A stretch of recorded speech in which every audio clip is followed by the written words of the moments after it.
Welcome into another week of the Valley News Live Sports Overtime Podcast. We weren't able to finish things up in regulation, so we go to overtime, Absolutely. which is everyone's favorite part of the game. Devin Fry, joined by Jack Wallace. We're coming off of week 0. Finally, football season's back, almost in full swing. We're going to have another week of adding games coming up this week, and then the week after that, the Minnesota teams start playing. So we're slowly gearing up. It's like a tiered start to the football season. Yeah, we're getting there. We're getting there. I appreciate the tiered start. Yeah, it helps a little bit to get the ball rolling. I shouldn't say slowly, but gradually, maybe a better word. A nice, easy intro to football. It gets there, rather than 7 games in week 0. But no, we had quite the presence out there for week 0. Of course, I was out at what many people had their eyes on, Kindred and Central Cass starting the year, a playoff rematch to open up the season. Kindred with a 21-0 win there, really kind of setting the tone for starting the season. They were just really solid offensively and defensively. Central Cass, of course, they basically shut Kindred down for the entire second half. It was 14-0 at halftime. So a really good second half performance by Central Cass. We'll see where the Squirrel team continues to grow, evolve. But the Vikings are looking right back up to speed. Riley Sunram, defensive line commit to the University of Minnesota.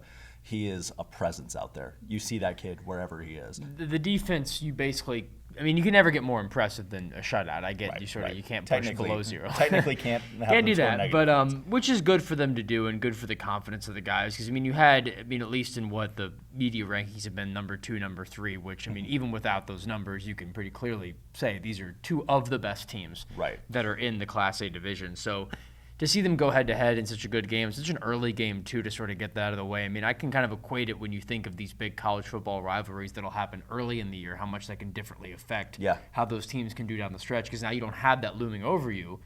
I think that's a big sort of thing to get off your back for both these teams to sort of go move on to their next games and see what's sort of up next for what they can do, especially in terms of sort of how good a lot of these teams are. And looking at it now, Kindred goes up to Cavalier next week. Central Cass, they host Oaks, who had a crazy win. It was probably one of the closest games of the week last week. At that level, for sure, yeah. Yeah, I think it was 33-30 final. So big games for them indeed. And Cavalier, we've talked about how they've had success in their few 11-man games. The beginning of last season had that excellent run through 9-man, and then now they came into last week and they started pretty well. They started their newest 11-man run with a win over Park River. 34-0 a shutout victory to start their 11-man run there. Speaking of teams making level changes here, you were at and the beautiful, gorgeous, scenic Mayville State campus with the historic Jerome Berg Field.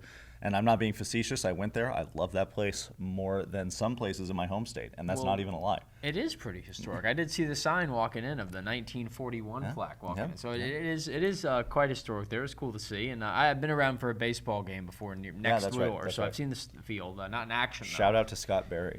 Yeah, so seeing that was pretty fun. But the game was interesting. HCV sort of came out and really played well. Mayport CG did have some good plays early. The scoreline of 25-0 wasn't very indicative of how the first half played out. It was a lot closer than that, but it seemed that every time it was just a little bit more HCV would push, a little bit more they would go, and then the backbreaker, which is in the highlights, was the interception. Yeah. And the interception return ended up being, I don't know the exact yard count, but it could have been at least 60 yards. It got him all the way back in the red zone. From a pick that was near the other red zone. Believe it or not, that'll change the tone a little bit there for sure when you have a massive and then when it results in a touchdown immediately. And the only reason it's 25, which, yes, is a very strange score for football. There was you were perplexed by that when you got back It was to the very station. weird. And it was 19-0. They missed another 2-point conversion after scoring 6 from there, but they had a couple of missed tries and decided to go for it. I think it was a 1-point try. It may have been blocked or short or something was weird about it, but it ended up being short to make it 13-0, and then from there on. But either way, still a very successful win for an HCV team that played a pretty solid season last year. Lost their quarterback in Olsen, who moved on, and head coach too. Right. So you mentioned when you got back, you were still very impressed by Mayport. You said that this wasn't as much of a dominant display as, like you said, 25-0 may. Up here, HCV just appears to be back at that level that we've seen from them historically. They are off week 1. Week 2, they play at Rugby, so quite the road trip. That's way definitely. out north. We haven't really seen a lot from Rugby so far this season. We know they're pretty much on the edge of a lot of coverage for a lot of teams, just given how remote that Rugby is located. But they played Harvey Wells County this week on the road and lost 38-14. So maybe this could be where Mayport kind of starts. More interesting game for Mayport, just to see how that competition is. But we'll be looking out for it. Hillsborough, Central Valley, though, they get to stay in the same area because, they played their first game, I believe, in Trail County against Mayport, and now they get to stay in Trail County at home. They're going to host Lisbon, though. Lisbon, another team that started the year with a win. Lisbon, historically, pretty solid. So we'll see what happens there with Hillsborough, Central Valley, and Lisbon coming up this week. At the AA level, 3 of our area teams that were in action all got wins. Fargo North with a shutout victory over Horace. We knew that North was going to be very solid coming into the year, and Horace is still very, very young. They did not graduate a single senior last season, which makes sense given how brand new a lot of that area and a lot of the high school is, and it's a really tough challenge. But again, it's like those games where we're playing these super high level competition, and then we go play the rest of the year, and how much that can sort of hype you up and get you better. And I feel like it sets you up for the year on a different scale. It kind of helps with that, where Horace can face a really good team in Fargo North and be like, okay, now we can look forward to it and see the rest of the season. And I'm very intrigued what they do the rest of the year. They have a lot of talent. They have a lot of inexperience, but a lot of room to grow through that. Yeah, and we'll see where that goes. Like you said, the school is still very new. The roster's still very young, so we'll see what happens there. Fargo North came into the season ranked by many as the number 1 team in the state at that AA level, and so that appears to be about right. So we'll see how Fargo North continues. And how about our Grand Forks teams? Red River and Central pulling out victories. Central dominated Watford City, a big win for the Knights, and Red River with a last-second rally against a AAA opponent, beating Williston at 24-20 there. So Fargo North, Grand Forks, Red River, and Grand Forks Central all starting the year with wins. We had some soccer action coming up this weekend as well. Jack, you were able to check out some of that. A few of our area teams starting the year 2-0. Cheyenne Soccer, mainly, who was very solid last year, had an unfortunate end to the season, which we won't dive into too much. But no, they were solid last year, and now this year looks like they're picking things right back up there. Yeah, they had a pair of solid wins. They beat Dickinson 3-0 and then beat Bismarck 4-1, Bismarck High Demons. And I was at that game. I was also at the Fargo North Legacy game, and North didn't make the playoffs last year. Legacy, I want to say, was the number 2 seed out of the West in last year's playoffs. They had a pretty good run, and they looked really good. Cheyenne looked fantastic as well. There are a few really solid players on that team that I know we highlighted in our highlights and doing all that this over the weekend. Can't recall a lot of the names off the top of my head, but it was a very impressive run from a team that obviously had been through a lot on and off the turf last season, and to see them sort of come back in these couple games and just say we're going to hit the ground running and be solid and get out there and do it was impressive. And while we weren't able to cover West Fargo, who we all saw win the state title last season, they ended up having a pretty tight win over Bismarck on Friday, 3-2. They did not play Saturday, so I wasn't able to catch them then. But they'll be back this Tuesday up against Fargo Davies. We haven't seen Davies in action yet. Tuesday night, which that's actually a pretty fun game. Looking forward to that. Yeah, Davies has not played a game this season. That's their opener, and it's on the road. It's at West Fargo. So if I remember correctly, Davies hasn't lost a regular season game. I know they didn't last season. It might have gone back to the season before that as well. So the only team to hand them a loss is that West Fargo team that pulled off that ridiculous run in that state championship tournament. So soccer already heating up, football already heating up. It's the most wonderful time of the year. Volleyball starts soon as well. Can't forget about volleyball as well. That starts later this week. Looks like some tournament action going on August 25th for our Class A squads, specifically in the EDC. Believe it or not, I don't keep tabs on the WDA too often. I can't blame you there, being that far away. Enough things to worry about here. Speaking of fun things starting this week, college football.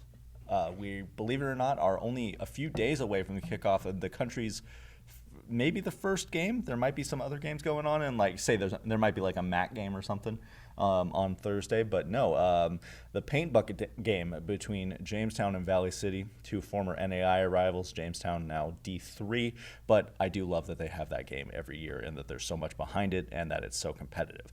I, of course, sent you out to that last year.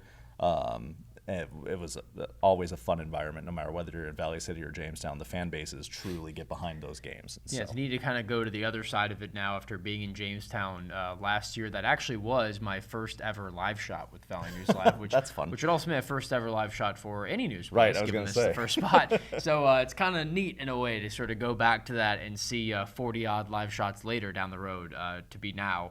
And we're going to compare and contrast the two when you get back. We're gonna see what. I would hope it's a lot better. I would think it would be. I'd be a little worried if it wasn't. Well, no, and you had a heck of a game to cover last year too. Oh my goodness, yeah, last year's game was unbelievable. We'll have the recap up of that here. It was a 24-27 overtime win for the Jimmies, coming back in that game after leading 14-0 at halftime and a 21-7 lead at the end of the third, but 14-0 run for the Vikings in the fourth quarter forced OT.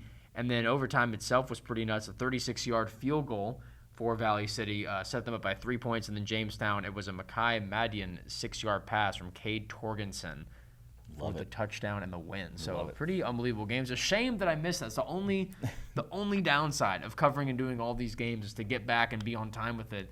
You usually have to leave by halftime or at the end of the third, even pushing it. But it's unusual for us to actually stay and watch a complete game. And so unfortunately.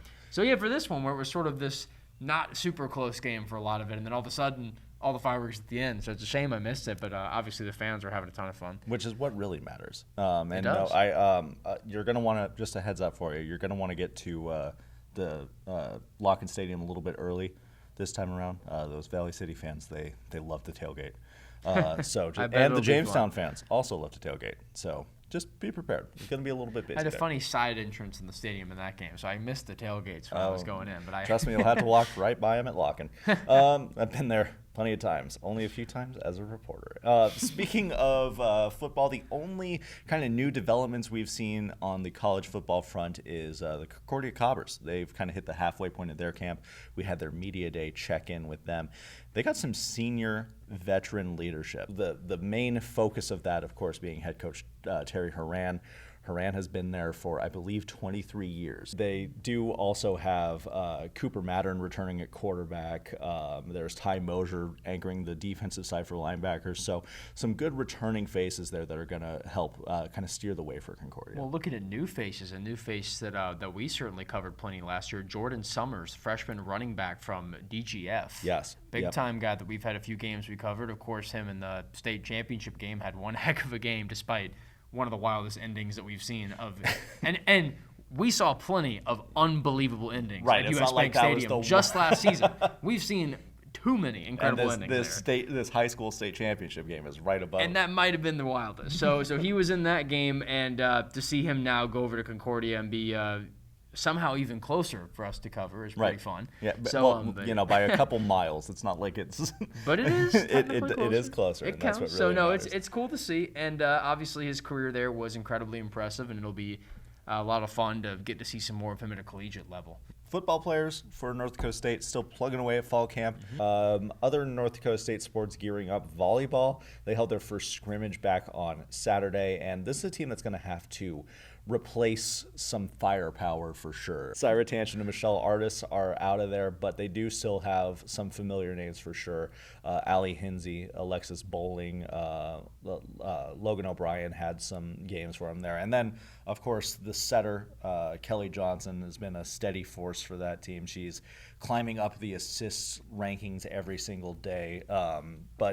This Bison volleyball team, they're following up their first 20-win season in about a decade. Yeah, they had a spectacular season last year, and to get to witness that was a lot of fun. They really had a big year, and witnessing just the way they could be able to get around these tough teams and go up against the South Dakotas and the big powers of this volleyball conference in the Summit League, which has some really big teams on even a national scale, and just what they've been able to do. And it's unfortunate for us in the coverage of them being just so far away this season, because their first series, the Idaho Volleyball Classic in Moscow, Idaho, which is the home of the Idaho Vandals and the greatest stadium in all of the world. They're not playing volleyball in the Kibbe Dome.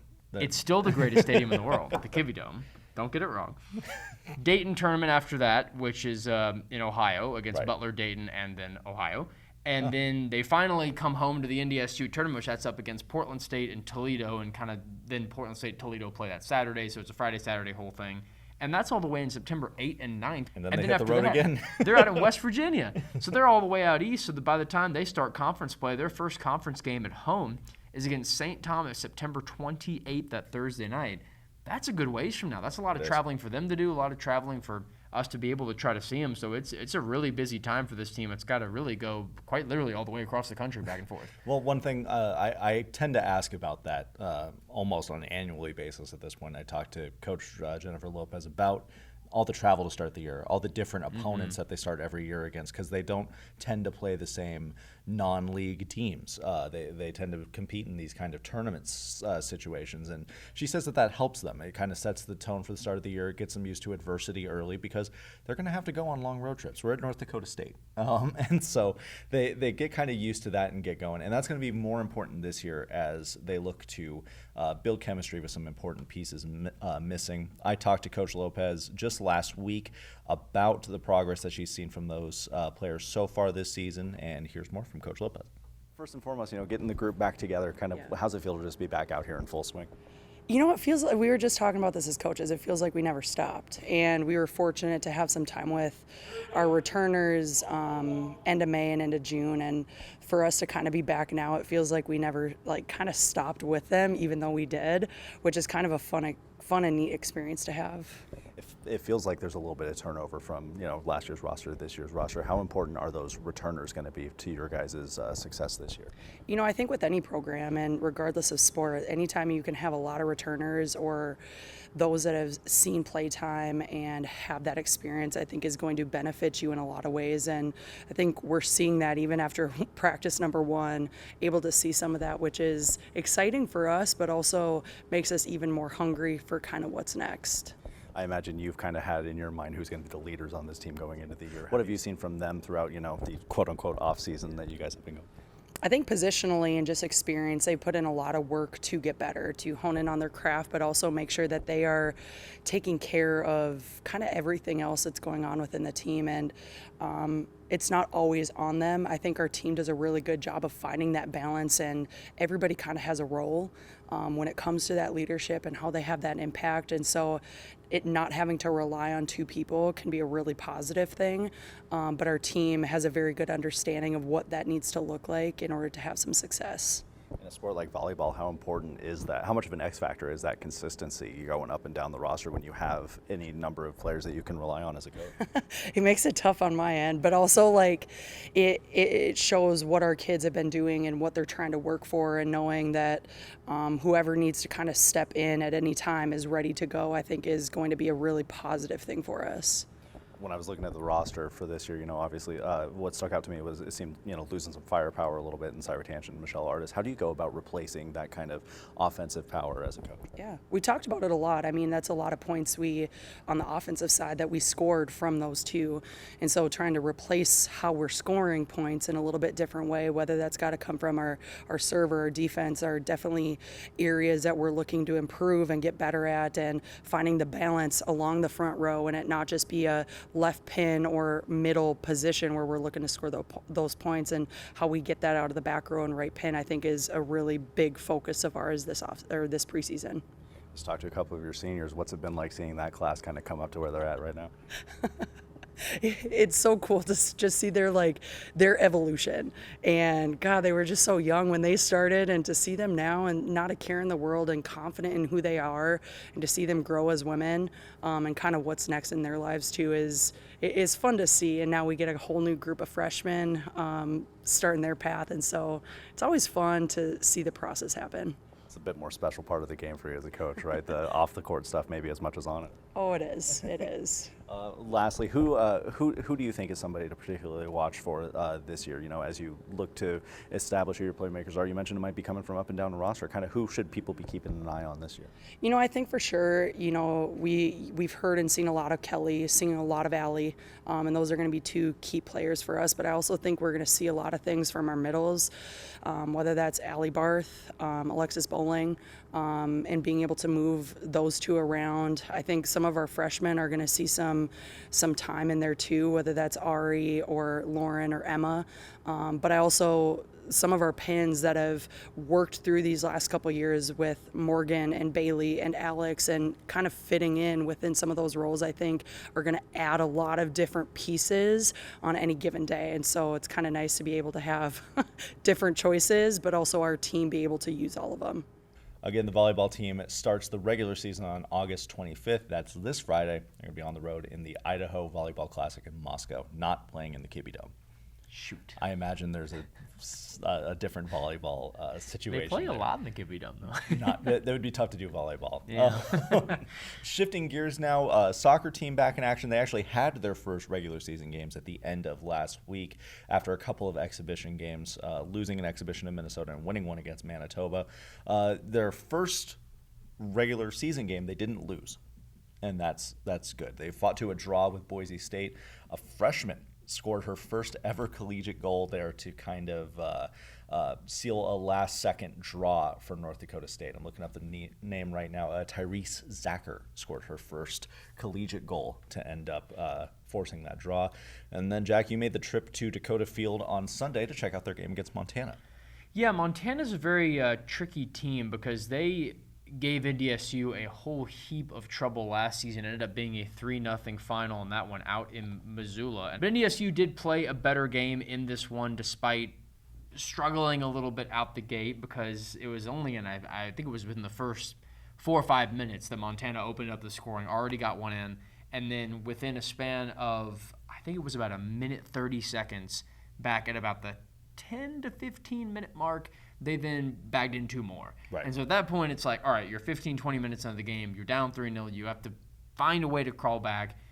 And while they didn't quite offensively, defensively, the team really was able to shape themselves up and play much better. And I get it's hard being down that much that early, but once they got that solidified, they were able to keep it clean throughout the rest of the half and throughout the entire second half, including one of the most incredible goals that we better have up. This goal is nuts. I'll make sure it's It wasn't from the corner flag, but it was dang near close to it. And this goal just getting over and up and in behind the net, and it actually fooled me a little bit when the goal went in, because I first thought that someone must have deflected that, because there were a bunch of NDSU players in the box. And I was like, oh, there's no. And then I looked back at it and I was like, oh my goodness, she scored that. It was unbelievable. It was just shoot the team wide as they run. and it was fun to get that. It was good for the team to get one back against a Grizzlies team that is a very hard team to beat. It is a tough team in a hard Big Sky conference. We're going to shift gears. We're going to go ahead and start talking about the North Dakota Fighting Hawks. The biggest thing for UND is always hockey. And when the North Dakota hockey team names their captains, that's kind of that's arguably more of an honor than just playing in the games themselves. And so they named their newest set of captains, led by Reese Gaber, which is a very deserving pick. This guy is never far away from the net, which I love. I love all the captains that we get to talk to, but when it's captains that we have plenty of highlights of already, that certainly helps. Talk about plenty of highlights. I mean, Reese Gaber had it was either near record-breaking or record-breaking season, and what he was able to do, at least getting the goals that he was able to get and performing at the level that he did. And now you have a season where, I mean, just looking at their schedule, we've talked about this a bunch leading into the preseason, and I get we're way preseason for hockey. We're still at least 2 months away, really? I mean, I guess a little less than 2 months away now. But against these big teams they have coming up, which I am absolutely thrilled for. I know you're probably more excited than I am just to get to cooler weather too for you. Yeah. I'm Alaskan. I miss the Alaska. Speaking of which, they play Alaska at some point. Yeah, but they have an unbelievable schedule. Army, Wisconsin, 2 against Minnesota at home, which is good to get off the ocean Always down there fun. at Mariucci. And then you have Minnesota State, Mankato. You have at Boston, which is one of the tougher teams out east. They routinely just make an the Frozen historic hockey power out there too. And then you start your NCHC play. Of course, you always have your Thanksgiving time Bemidji State games. That's just tradition. Always fun. And then the Alaska games you mentioned. So just a lot starting of tough the year games against the Nanooks. Obviously, the NCHC is always an incredibly difficult conference to play in, and just to have this specific group of captains in, I mean, they had a great job last year with what they were able to do, but of course we talked about a lot last season how the expectations of the team last year were you could safely say about as high as they could have been. I mean, yeah. it was Yep. they had an unbelievable amount of talent coming in. Certainly internally here in the sports Yes. office. That's Yes, yeah, there were for high sure. expectations, and it was. I don't want to say disappointing, but it was not performing to the level of what UND can do. Right. And to Especially see them, coming off of a couple region runs. absolutely, and to see them sort of come back into this season with a lot of those same guys, a guy like Reese Gaber, who was just such a massive piece of the offense, what Jackson Blake can do in his second season, just from what an incredible run he had as just a true freshman last season, and just what these guys can all put together, and the transfers. They got some great transfers in, a couple from Michigan, I think, that made a good run in the Big Ten tournament. Well, they needed to bring in a bunch of transfers because they lost all of their defensemen either Which by hurts. graduation or the portal, so they had to replace their entire blue line crew. But no, you mentioned what Gaber was able to do offensively. He was the offense for much of last year. He led the team with 20 goals, 17 assists, 37 points on the year. It was unbelievable. He was a Hobie Baker Award nominee, second consecutive season doing that, which feels rare. It doesn't feel like you tend to get nominated that many times without winning it. And he was an assistant captain last year. Now he's going to be wearing the C on his jersey, following the footsteps of Mark Senden. So alternate captains, Carson Albrecht, Louis Jamernick V, Keaton Pearson, that's one of those new defensemen that we were talking about, and junior forward Jake Schmalz. So those are going to be wearing the A on their jerseys this year. Reese Gaber, of course, is going to be the team captain. UND football, their media day starts on Thursday, and so we're setting you up to that. We talked a little bit last week about what we can expect to hear from that, but I know you're excited to talk to Quincy Vaughn about his position changes. And Absolutely. Yeah, we got some fun stuff on the horizon. Yeah, him going over to the tight end position is safe to say not a super expected move, because we were looking at the quarterback list preseason and we were like, that's weird. What happened to Quincy? I was like, there's 5 quarterbacks and none of them are Quincy Vaughn. Yeah, it was very strange. And so we looked up and we saw, oh my goodness, tight end. And so, and then we had talked about last week, as well as just with you, Devin, in the office too, about watching him doing some tight end drills. And there wasn't a crazy amount from at that I got or saw, but it was just seeing him be able to sort of adjust to this new role and be in a different position. I wouldn't be shocked if they still used him plenty in goal line situations or in those sort of tight areas that we have seen him before do. I wouldn't be surprised if that happens, especially for being excited to go up and watch and what kind of offense they try to put together in that game one that I will be at, which will be that Northern Arizona game. So getting to witness that will be a lot of fun. But no, getting to hear more on his perspective will be interesting. His relationship with Tommy Schuster under center has been nothing short of really special. They have a great bond together, and to now get to see that from instead of a quarterback perspective to quarterback and a receiving option is I think very interesting. Well, at least the connection gets to still be used and weaponized there. And that's what's important. They need to have that staying. All right, it's time to shine the spotlight on our favorite story from last week. This week we're going back to the high school football level with one that was really fun for me to see you put together, and I imagine fun to put together. And how great timing do we have with this story? Days before they opened the season with a dominant win, you went and talked to Fargo North, and more specifically, Peter Haugo. It's been an especially long offseason for the Fargo North Spartans, one that comes right after falling in the Dakota Bowl just under 9 months ago. Oh yeah? That's a bomb. But the attitude at fall camp is loose, ready, and amped up for the start of the season this week. We all kind of came together and were like, this is the time to flip the scripts on North and just make us good at football again or any sport. And we all came together, believed in each other, and hopefully we can get it done this year. You just heard from one of the main senior anchors on the Spartan ship. That's Peter Haugo, the ultimate Ironman athlete, starring at linebacker and running back, and he'll pursue his football career at NDSU next season. Z's wide open, there we go. Good spot, hey, there we go. I have a lot of faith in him, and I know if we're not doing too good, I know I can count on him to bring us up and get us going again. And he's a great guy. I've known him forever, and he's a great person to be around. Touchdown, Jim, run. There we go. He leads by example, but he also leads off the field. I mean, he's just a great kid to be around. And not just these guys, but over a third of the varsity roster are seniors, over 30 players total, and they're looking for Fargo North's first state title since 2000. Oh, go! Be great. Obviously just being a leader of the team and leaving a mark behind for the little kids, and just having the fans believe in the north side again would feel amazing. Get out there! North's first opponent of the season comes up against the Horace Hawks, who went winless last season. Hawks on me! Hawks on 3! 1, 2, 3, Hawks! But also graduated no seniors. Nobody can be overlooked. Everyone needs to have, we got to give every single team the same amount of respect that we give anybody else. They're going to come out hard, they're going to come out flying, and we got to be ready and be able to put in a full game. With the Spartans, Jack Wallace, Valley News Live Sports. Thanks to Fargo North for letting Jack crash his practice there. Jack, that looked like a ton of fun.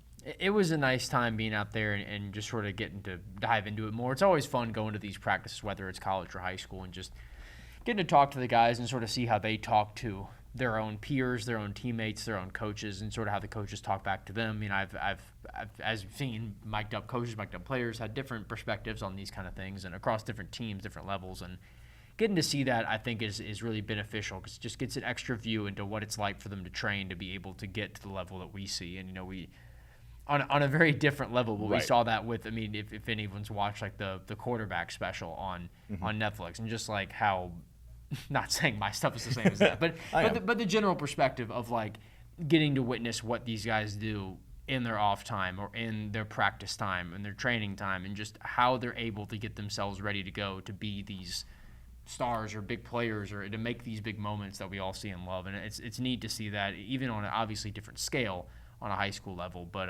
getting to witness that for a guy like Peter Haugo, who already has his stuff ready to go to college, off to NDSU next season, and get to talk about that with him too was pretty neat, just being like, so now you're off to the Bison, and he was just telling me how thrilled he was to be able to be close to home, have his family close to home, and be able to have them go to how many games there are, because it's all the more special. And of course, you would understand that a lot more than I would, being a player at a high school level and a college level, something that I only did in middle school. So my parents did come to those games, but I was that's good. I was but a wee child. All right, coming up this week, we're going to wrap things up here on the podcast front. UND Football Media Day coming up. Jack's going up there on Thursday.